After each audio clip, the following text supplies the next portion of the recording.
हामीमाथि कुनै आक्रमण भएको खण्डमा हामीलाई बचाउनको लागि चीनले सेना ल्याउने, हाम्रो सुरक्षा गर्ने भनेर सुरक्षा ट्रिटी गर्नु पर्यो। अब एउटा कुकुरले त 7 दिन पछाडि लखेट्छ भने हामी गोर्खाली हौँ। गोर्खालीको अपमान गरेपछि के हुन्छ त्यो त अब मोदीले देख्दै जान्छन्। हामी नेपाली जाति कोहीसँग टाँसिनु पर्दैन। हामी आफै सक्षम छौँ, हामी आफै युद्ध गर्न सक्छौँ, हामी आफै जित्न सक्छौँ। इतिहास छ हाम्रो। नैतिक रूपमा पनि इन्डिया गिरिसकेको छ, नेपाली जनताको विश्वास पनि इन्डियासँग गइसकेको छ। यो सेनालाई हतियार दिनुहोस्, मिसाइल्स दिनुहोस्, ताकि भोलि हामीमाथि धावा बोलियो भने हामी जहाँसुकै र जोसुकैसँग पनि प्रतिवाद गर्न सकौँ। अब संविधान बदलेर अनि नक्सा ल्याउन थाले भए त्यो त 10 वर्ष लाग्थ्यो, त्यो हुँदैन थियो। इन्डिया अब यसरी हाम्रा मानिसहरूको हत्या गरेर यहाँको राष्ट्रियता कमजोर पार्न सक्ने शक्ति अब इन्डियासँग छैन। मोदी भन्ने दुष्ट आत्मालाई, ढोंगी मानिसलाई यो देशका जनताले पहिलो पटक प्रधानमन्त्री भएर आउँदाखेरि भगवान जस्तो मानेको थियो। मिसाइल चाहिँ एकदम स्ट्यान्ड बाई राख्नु पर्यो। हामी कलकत्तालाई हान्न सक्नु पर्यो, दिल्लीको ताजमहलमा गिराउन सक्ने मिसाइल यहाँ राखिरहनु पर्यो। मोदीका सल्लाहकार चाइनिज जासुस छन् अहिले। हामी कालापानी, लिपु लेक, लिम्पियाधुरा मात्रै भनेर बस्छौँ र हामी त हाम्रो ग्रेटर नेपाल छ त्यो नक्सा पो निकाल्छौँ त हामी। गोर्खाली सेना यस्तो लडाकु छ पहाडमा, यसलाई त ब्रह्माण्डमा कसैले जित्न सक्दैन। पहाडमा लड्न यस्तो सेना हो यो। हाम्रा केही मानिसहरू लेन्डुपे भए, हाम्रा केही मानिसहरू दलाल भए। गोर्खाली भनेको आँधी हो, तुफान हो। यो जान्छ, आफ्नो ग्रेटर नेपाल फिर्ता ल्याउँछ। जसरी नक्सामा हामीले विश्वास गरेका थिएनौँ ल्याउनुहुन्छ भन्ने, तर ल्याउनु भयो। ल्याउनु भएको कारणले यसमा सेल्युट गर्नु पर्यो हामी सबैले। यी विश्लेषकको बुद्धि छैन कि के हो, यिनीहरू अलिक दूरदृष्टि राख्दैनन् कि क्या हो। हामीसँग बेल्जियमका उसका भन्दा राम्रा गनहरू छन्। तपाईँ के कुरा गर्नुहुन्छ? यता मोदीजीलाई एकचोटि फोन गरौँ त भनेर हल्ला पनि गर्नु पर्यो, वार्ता गरे जस्तो पनि गर्नु पर्यो। कि भारतका त्यो दिल्लीका एयरपोर्टबाट उड्ने बित्तिकै हामीले ओर यतातिर फर्किने बित्तिकै झार्न सकौँ, त्यो गर्नु पर्यो। लुते प्रधानमन्त्री हामी खोजिरहेका थिएनौँ यो देशमा। खुट्टा कमाउने मुख्यमन्त्री खोजिरहेका थिएनौँ हामी, मुख्यमन्त्री जस्तो प्रधानमन्त्री। कहाँ त्यहाँ रुक्छ त गोर्खाली? गोर्खाली त हिँड्न थालेपछि त हिँडेको गर्छ नि, जित्न थाले। हामीले पृथ्वीनारायण शाहले सुरु गरेपछि हामी रोक्यौँ।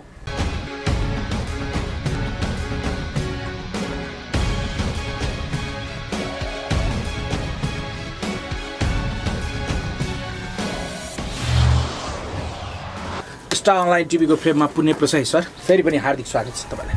धन्यवाद सर। अब यो हामीले अन्तर्वार्ता चाहिँ 2-4 दिन अगाडि गरेका थियौँ, 2-4 दिन 1 हप्तै हुन आँट्यो। यो बिचमा चाहिँ केपी ओलीजीले नक्सा सार्वजनिक गर्नुभयो। जुन भिड माथि उठ्न खोजिरहेको थियो राष्ट्रियताको सवालमा, यो नक्सा सार्वजनिक गराइले तिनीहरूलाई केही त राहत त दियो, तर यो पक्कै पनि सम्पूर्णमा समाधान त होइन।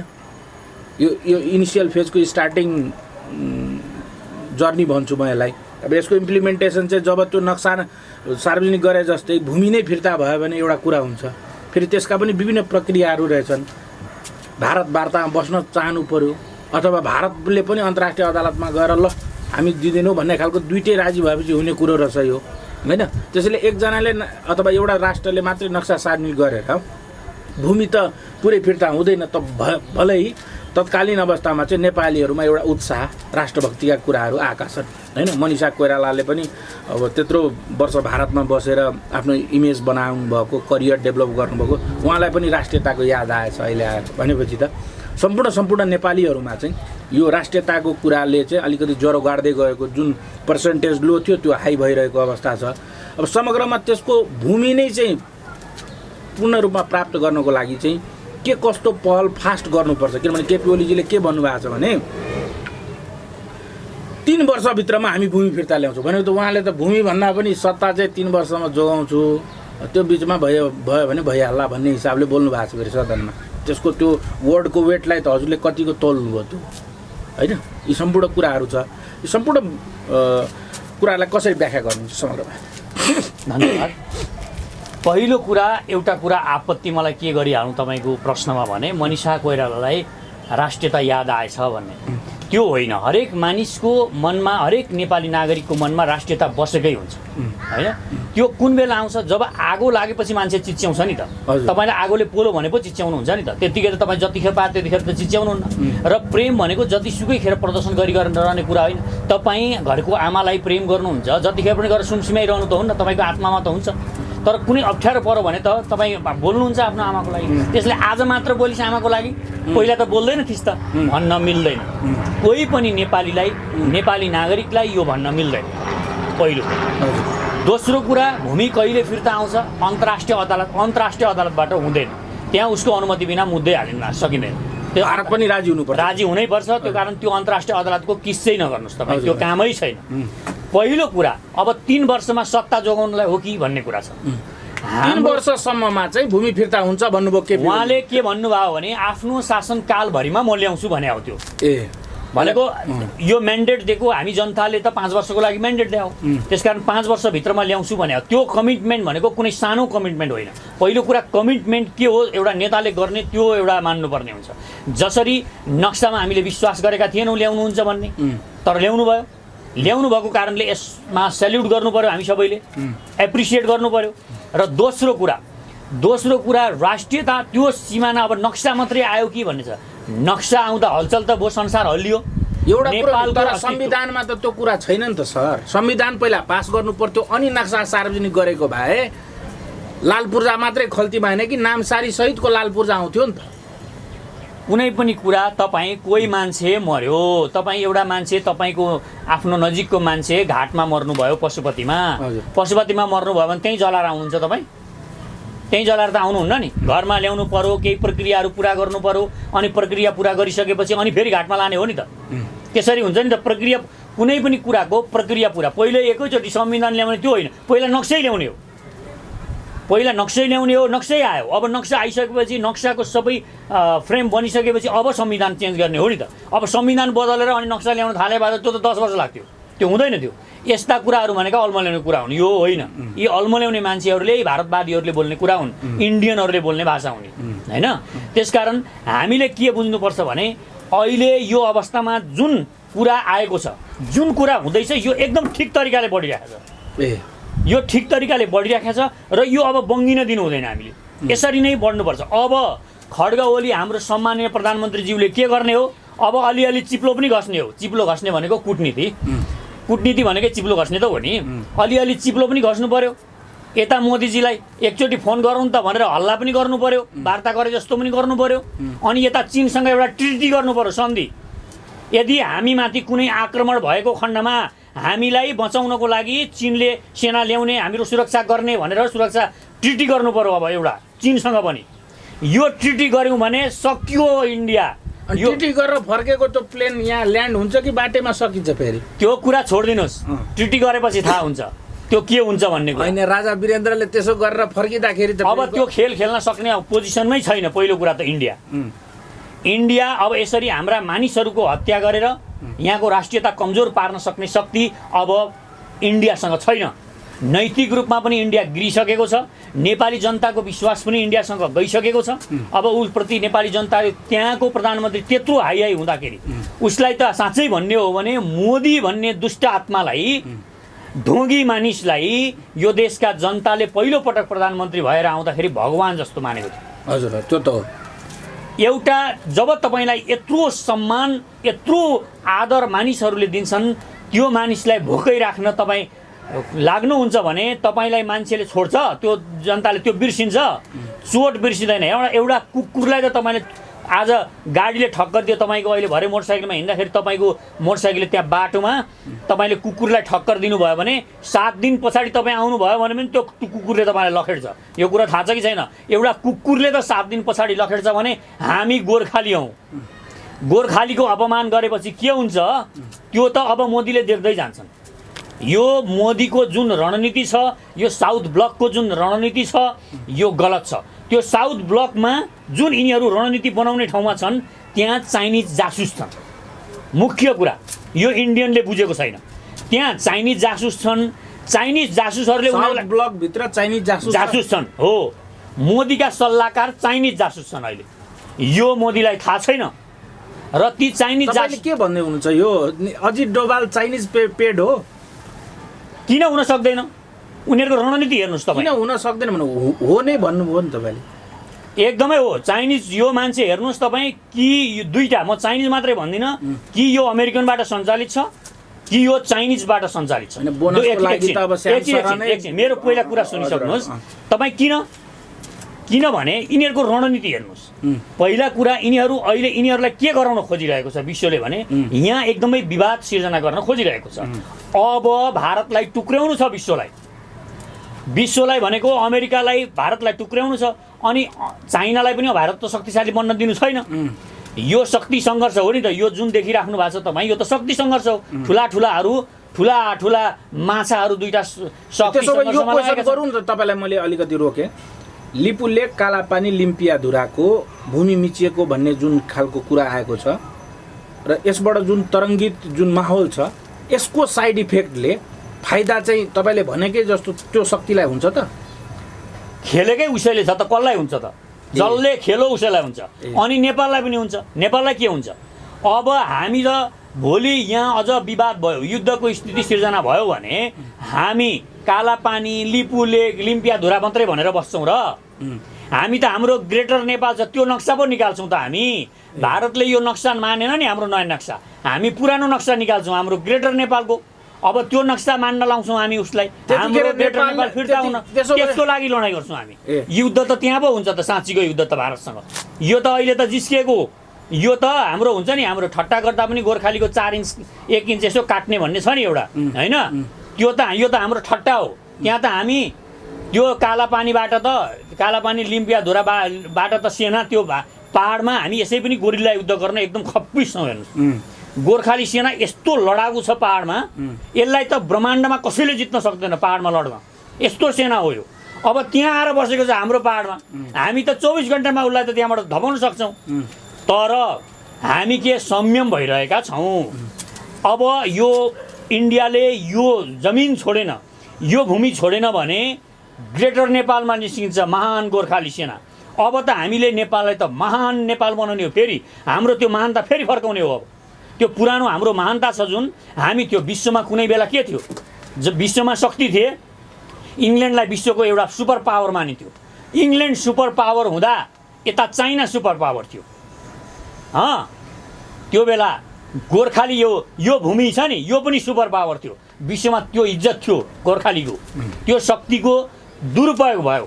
हाम्रा केही मानिसहरू लेन्डुपे भए। हाम्रा केही मानिसहरू दलाल भए। दलाल भएर यिनीहरूले गलत नीति र गलत मानिसहरूसँग देशसँग सम्झौता गरे। हामीले युद्धहरू हार्यौँ। युद्धहरूमा केही कमी कमजोरी भएका छन्। ग्रेटर नेपालको अभियन्ता नेपालको फणीन्द्र नेपालजीलाई चिन्नुहुन्छ? किन नचिन्नु? फणीन्द्र नेपाल जस्तो एउटा मान्छेलाई यो देशको सच्चा राष्ट्रभक्तलाई यो देशलाई महान बनाउन भनेर लागेको मान्छेलाई नचिन्ने कुरा आउँदैन। चिन्छु व्यक्तिगत रूपमा फेस टु फेस छैन तर उहाँका विचारलाई चिन्छु। म भनेको विचार चिनेपछि त्यसलाई चिनेको भन्छु। मान्छेको अनुहार चिनेर चिनेको भन्दिनँ म त्यसलाई। जब विचार उहाँको चिन्छु भनेपछि यदि नेपाल र भारतको युद्ध भयो भने भारतको ऐ चिताउनेहरूले त ब्यालिस्टिक मिसाइल तपाईँ नेपालमा बनाउने भन्नुहुन्थ्यो के भन्नुहुन्थ्यो त्यो सब त फ्रीमै आउने भयो नि त। कहाँबाट आउने भएको छ? कसले दिन्छ फ्रीमा तपाईँलाई? अनि भारतलाई सिद्ध्याउन त नेपाली दिँदैनन्। फेरि यस्ता भ्रममा कहिले पनि नपर्नु।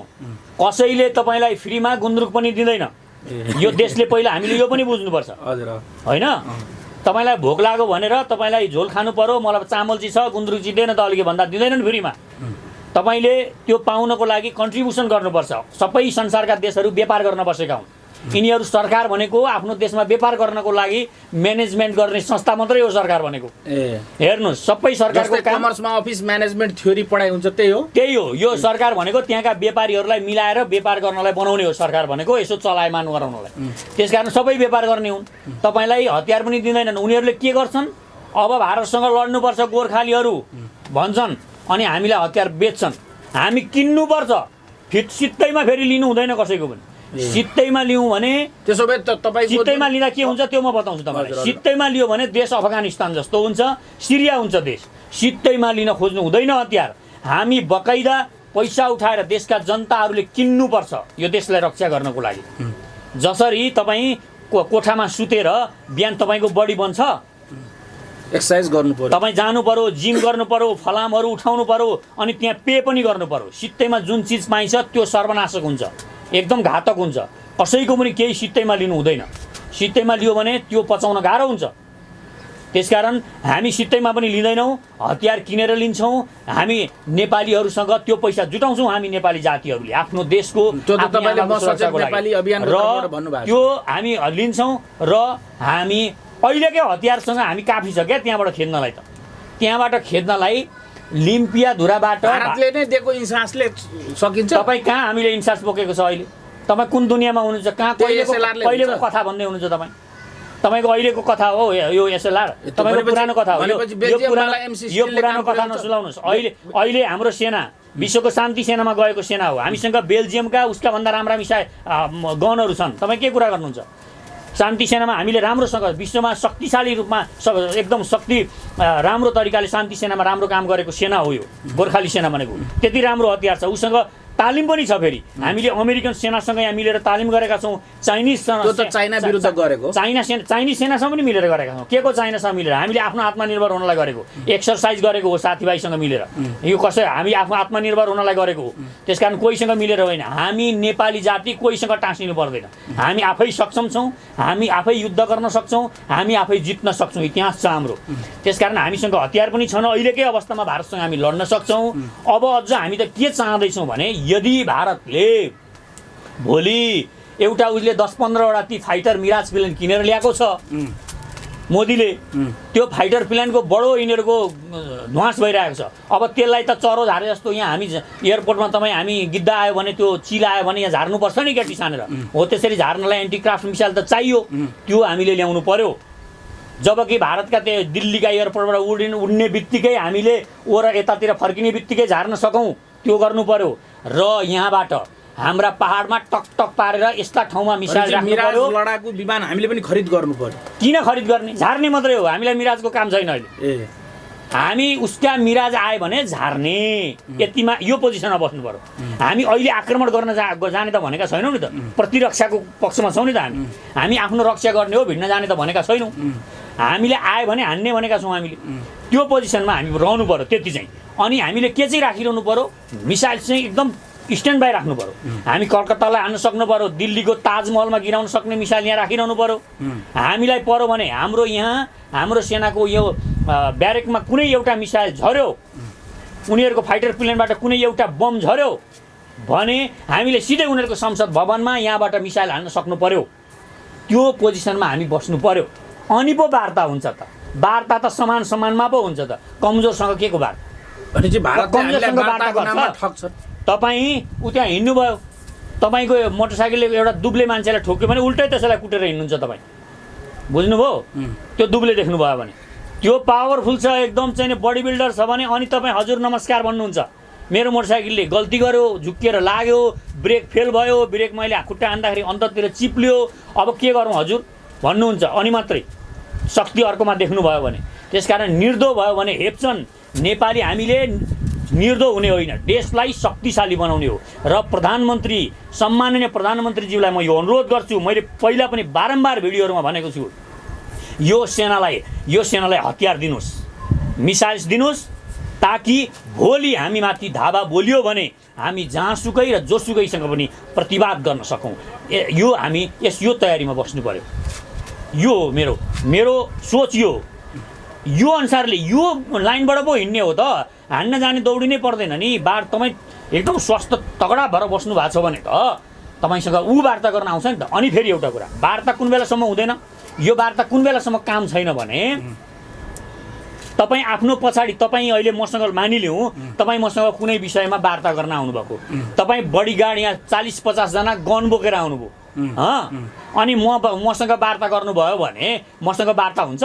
मैले त तपाईँले जे भन्नु त्यसैमा सही गर्नु परेन? अनि यहाँबाट हाम्रा वार्ता गर्न जानेले ठिक ढङ्गले वार्ता गरेनन् भनेर दोष देखाउन मिल्छ? हाम्रा वार्ता गर्नेका पछाडि पनि हुनु पर्यो नि गोर्खाली सेना। त्यहाँ अहिले गोर्खाली सेना उसको जति छ त्यति सेना राख्ने, उसको पनि सेना छ, अनि वार्ता गर्ने, बराबरी सेनामा वार्ता गर्ने। र अर्को पोजिसन कि उसको सेना त्यहाँबाट निकाल्ने, अनि खुल्ला भूमिमा चौरीमा बसेर वार्ता गर्ने। उसको पनि सेना छैन, हाम्रो पनि सेना छैन, अब बसौँ वार्ता गर्ने। अनि पो हुन्छ त वार्ता बराबरी। यस्ता लप्पन छप्पन गरेर हुन्छ? काठमाडौँको 5 तारे होटलमा गरिने छलफलको काम छैन। अब कसरी काम छ? ऊ पछाडि सेना छ नि त उसको पछाडि सेना भएपछि त भएन नि त वार्ता। वार्ता गर्नलाई कस्तो, मैले भनेको भाव त बुझ्नुभयो होला तपाईँले। वार्ता गर्नलाई समान रूपमा वार्ता हुन्छ। अर्काले हेपिरहेको छ भने वार्ता हुँदैन क्या।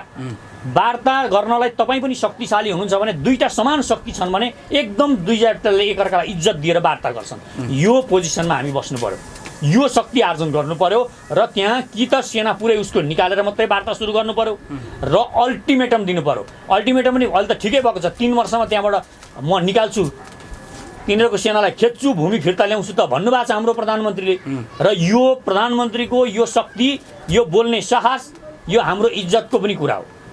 लुते प्रधानमन्त्री हामी खोजिरहेका थिएनौँ यो देशमा, खुट्टा कमाउने मुख्यमन्त्री खोजिरहेका थिएनौँ हामी, मुख्यमन्त्री जस्तो प्रधानमन्त्री। हामीलाई यस्तै बोल्ने प्रधानमन्त्री चाहिएको थियो, टक्कर दिने प्रधानमन्त्री चाहिएको थियो।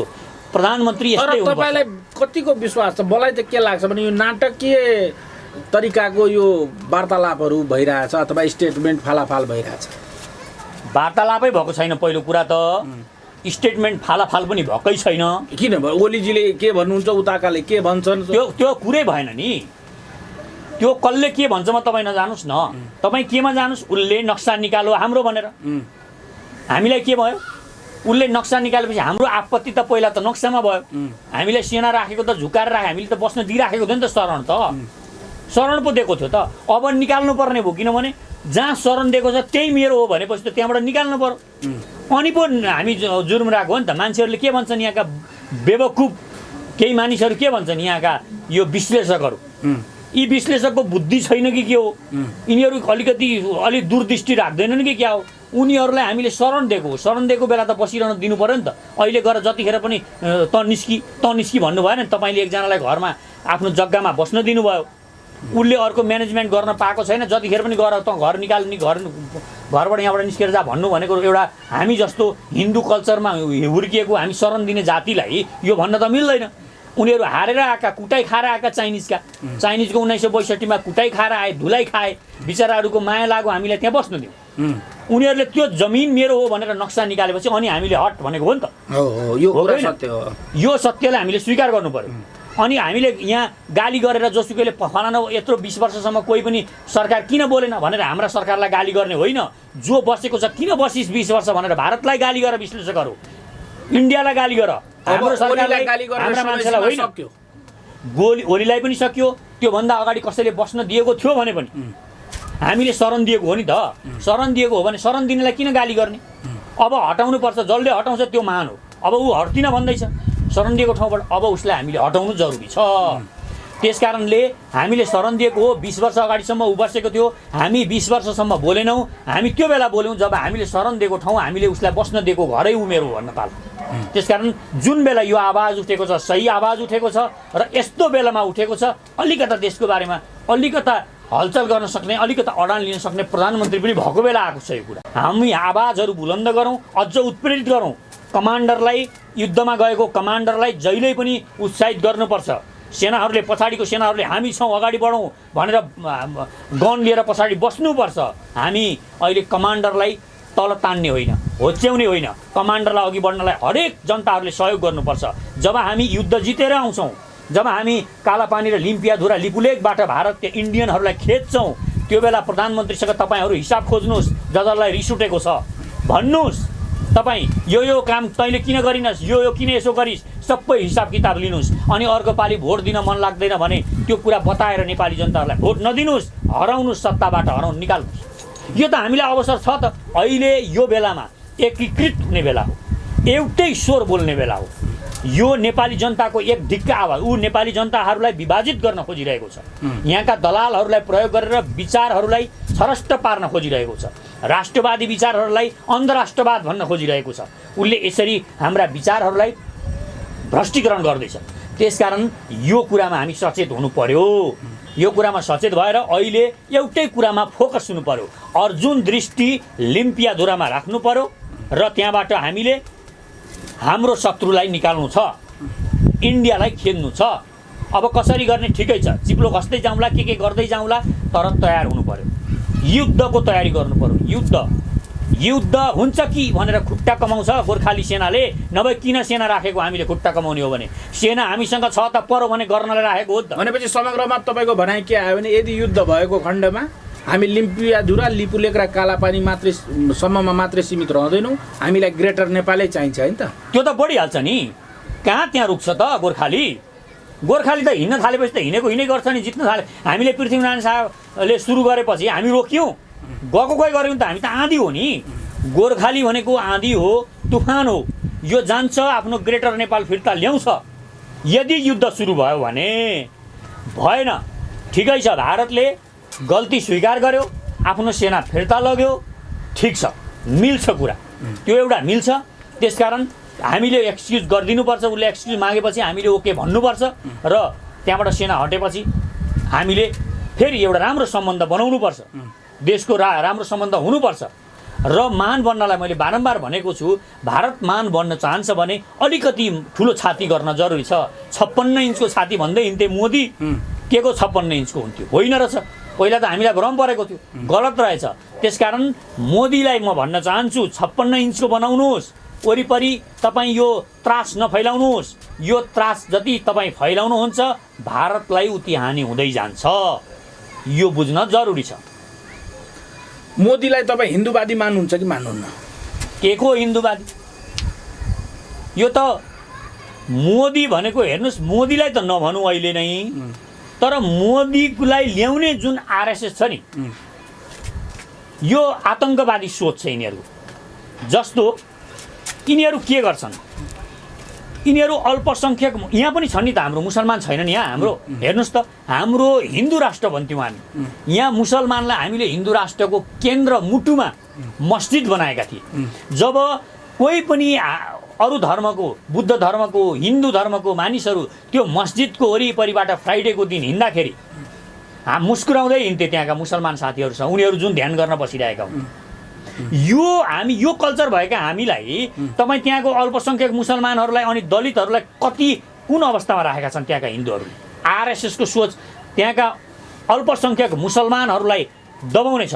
यिनीहरूले प्रेम बाँडेको भए, हेर्नुहोस्, मुसलमानप्रति प्रेम गरेको भए, मुसलमान धर्मलाई यो आफ्नो धर्म जुन हिन्दू धर्मको वास्तविक हामीले पठाएको धर्म थियो, त्यो धर्मै मानेर उनीहरूले त्यसलाई अशुद्ध नबनाइकन मानेको भए त्यहाँ यो देशमा मुसलमानै बढ्दैन थियो। अहिले 30 करोड मुसलमानै हुँदैन थियो, 2-3 करोड हुन्थे मुसलमान भारतमा। त्यो हिन्दू नै थिए, ती मुसलमान भएका हुन् नि त, किनभने हिन्दूले पेलेको पेलै, यिनी आरएसएसले पेलेको पेलै, घोचेको घोचै, दिनै पछि त राष्ट्रघाती होस्, त हिन्दू होइनस्, यसो होइनस्, उसो होइनस् भनेर गरिबलाई हेपेको हेपाइ गरेपछि, त दलित होस् भनेर घरभित्र पस्न नदिएपछि, छुन नदिएपछि, पानीसम्म छोएर खान नदिएपछि तिनीहरू बाध्य भएर, ती आरएसएसले बाध्य पारेका हुन् उनीहरूलाई मुसलमान हुनको लागि।